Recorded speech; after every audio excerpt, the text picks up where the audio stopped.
In the not-so-distant future, America might find itself sharing or even ceding its position as the dominant space power. Imagine a world where by 2045, the US is no longer the unrivaled leader in space exploration. This isn't just speculation. A report by the Director of National Intelligence in April 2021 suggested that another nation could match or even surpass the US in space technologies by 2030. If you're guessing which country might accomplish this, you guessed right, China. The rapid ascension of China's economy over the past 50 years has put it on a trajectory to potentially overtake the US by 2035. While the US remains ahead in space expenditure, China holds the second spot, achieving remarkable feats even with a smaller budget. Perhaps you've heard about China's historic landing of a rover on Mars, making it only the second nation to achieve such a feat, or its pioneering rover mission to the far side of the moon. But China's space ambitions stretch far beyond these accomplishments. What exactly are China's goals and aspirations in space? What milestones has this nation already achieved, and what do its leaders hope to accomplish in the coming decades? What projects are currently underway that have some American analysts concerned about NASA's eroding lead?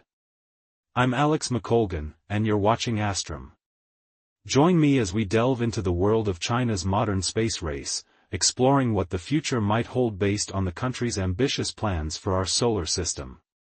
Initially, China wasn't a strong space power. When Mao Zedong declared the formation of the People's Republic of China in 1949, the nation lacked the industrial capacity to compete with the likes of the US and the USSR. By the time the Soviet Union ignited the first space race in the mid-1950s, China's Communist Party saw the need to revolutionize its largely agrarian society into a more modern one.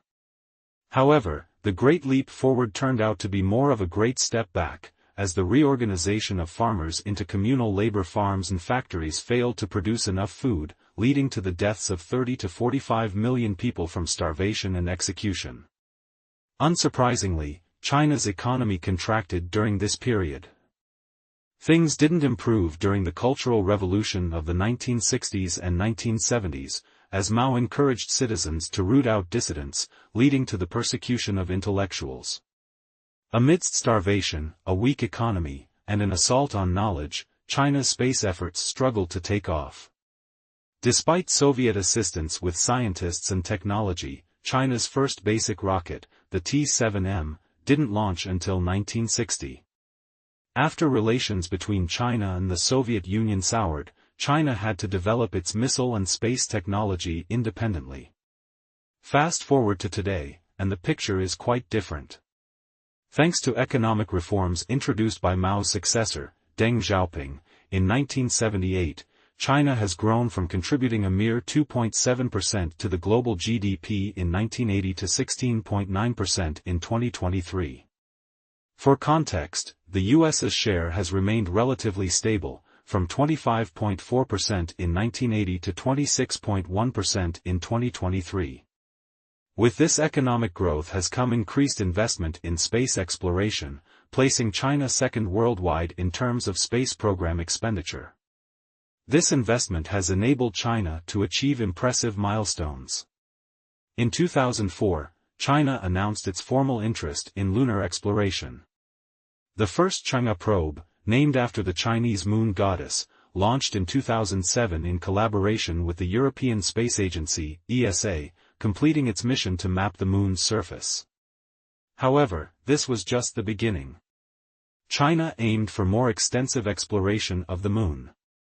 By 2013, the Chang'e 3 mission marked the third successful lunar landing, solidifying China's place in history. Unwilling to settle for third place, in 2018, China embarked on an unprecedented journey to the moon's far side.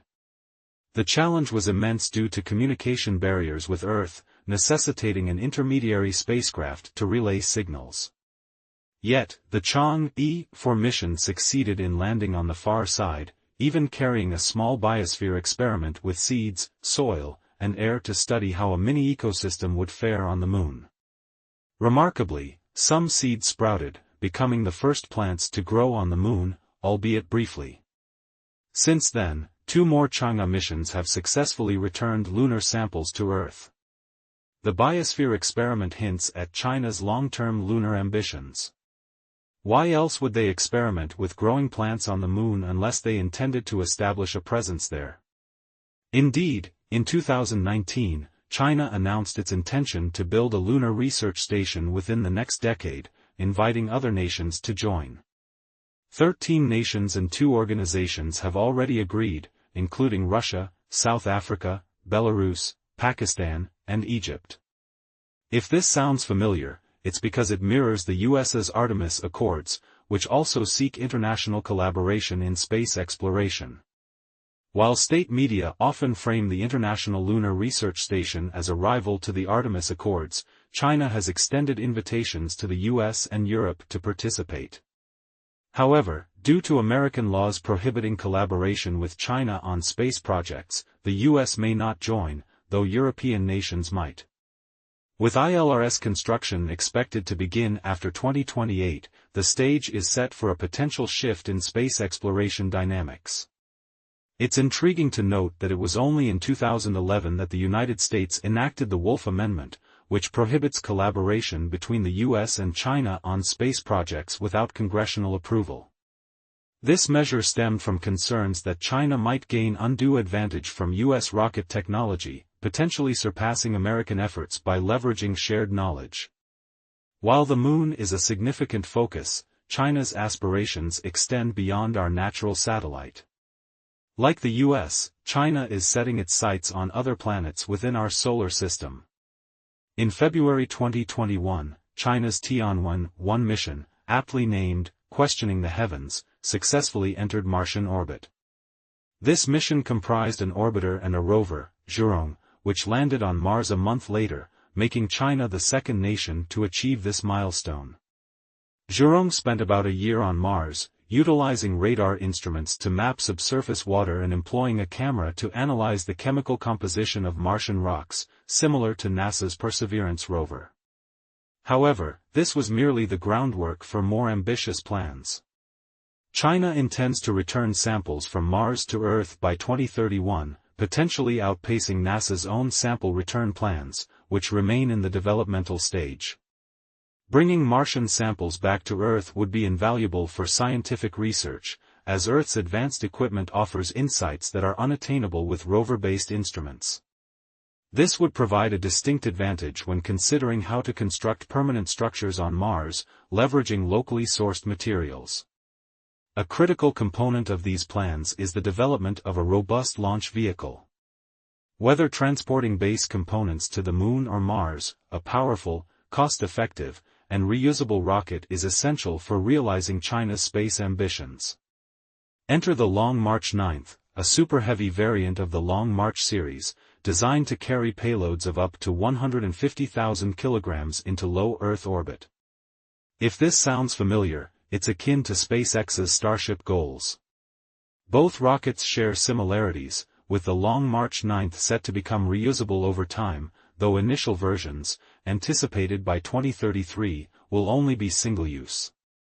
The cost savings from reusability promise to revolutionize deep space construction projects China aims to undertake.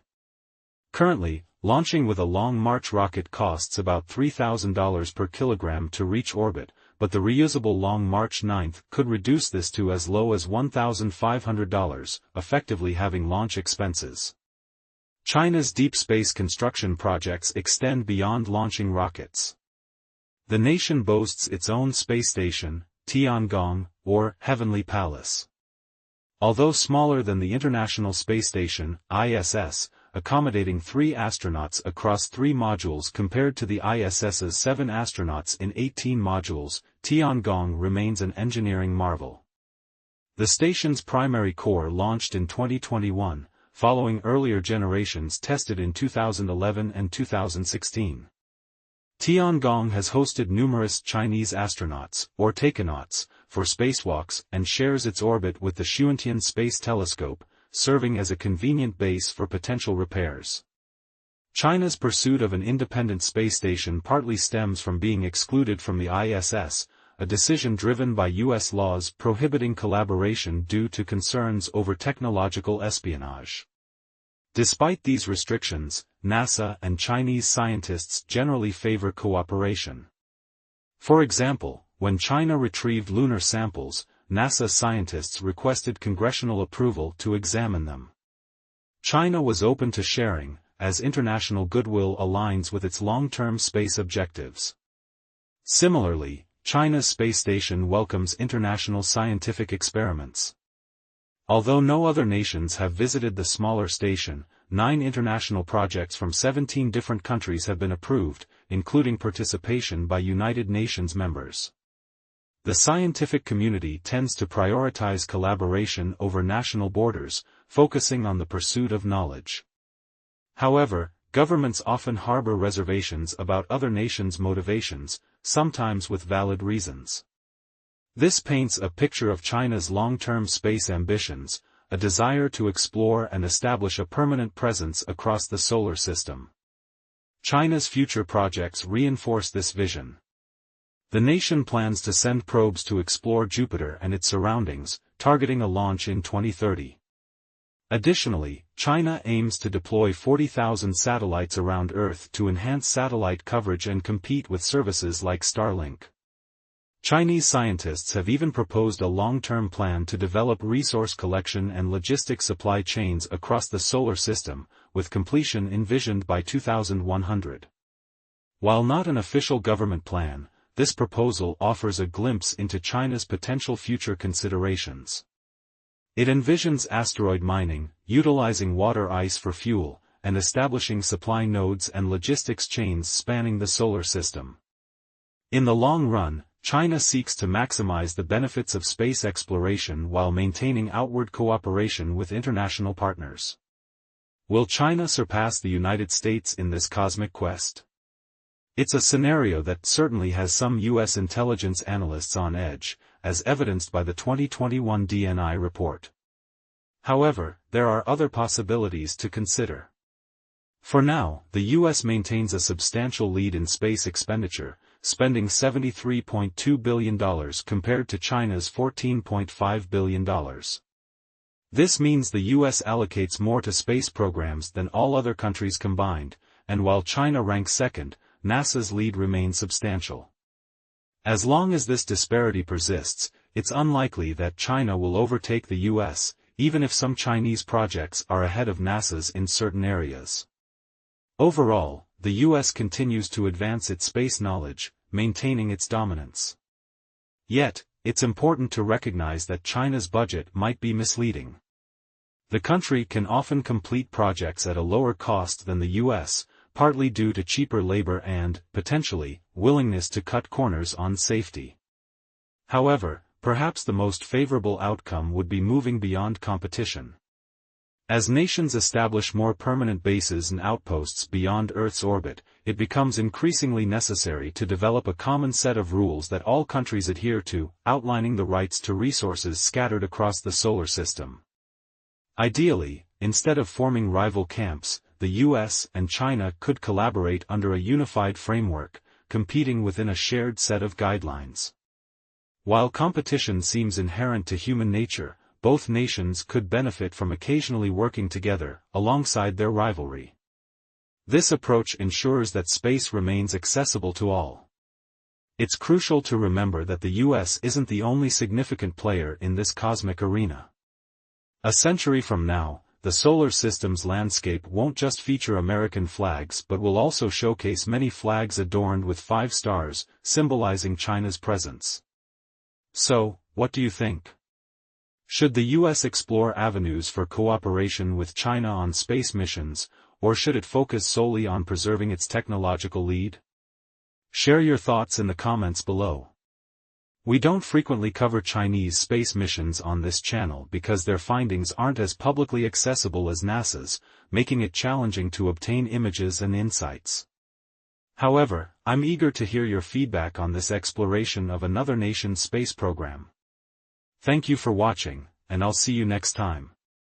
A few months back, I discussed how the Astronaut Crew on Patreon provides creative freedom and stability for these videos. Your response was overwhelming, and I wanted to express my gratitude to everyone who joined. Over the past months, I've been working on astronaut pins, which have just arrived, and I couldn't be happier with them. I'll be sending one to every member on any paid tier, so if you'd like one, there's still time to join. By becoming a member, you'll support the channel's mission. We'll ship the pins on November 29th, so make sure you join before then. As always, your support is invaluable in making this channel possible. Thanks for watching, and a huge thank you to our astronauts on Patreon. Our community is thriving, and I love reading your messages and comments. If you'd like to join the conversation, visit the link in the description to become an astronaut and provide the channel with more stability than the algorithm. Members enjoy ad-free videos, see their names in the credits, and can submit questions to our team.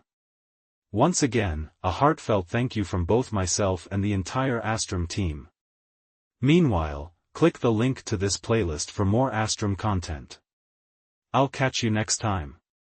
As we reflect on the vastness of space and the potential it holds, it's important to consider the possibilities that collaboration and healthy competition can bring. The cosmic frontier is not just a playground for a select few but a realm that offers boundless opportunities for discovery, innovation, and progress. Imagine a future where nations, regardless of their rivalries, come together to explore the unknown, pushing the boundaries of what's possible while respecting the shared heritage of the stars. It's a vision that not only inspires but also challenges us to think beyond our earthly conflicts and towards a future where humanity's greatest achievements are realized through unity and cooperation. The story of China's rise in the space race is a testament to the power of determination and ambition. From humble beginnings, the nation has transformed itself into a formidable spacefaring power, achieving milestones that were once thought impossible. But this is not just China's story. It's a reminder that the human spirit, when fueled by curiosity and a relentless drive to explore, knows no bounds. As we ponder the future of space exploration, let's ask ourselves, what kind of legacy do we want to leave for future generations? Will it be one of division and competition, or of collaboration and shared triumphs? These questions not only provoke thought but also invite action. By encouraging dialogue and fostering partnerships, we can ensure that the benefits of space exploration are shared by all, paving the way for a future that is as bright as the stars themselves. As we conclude this exploration, thank you for joining us on this journey through the cosmos.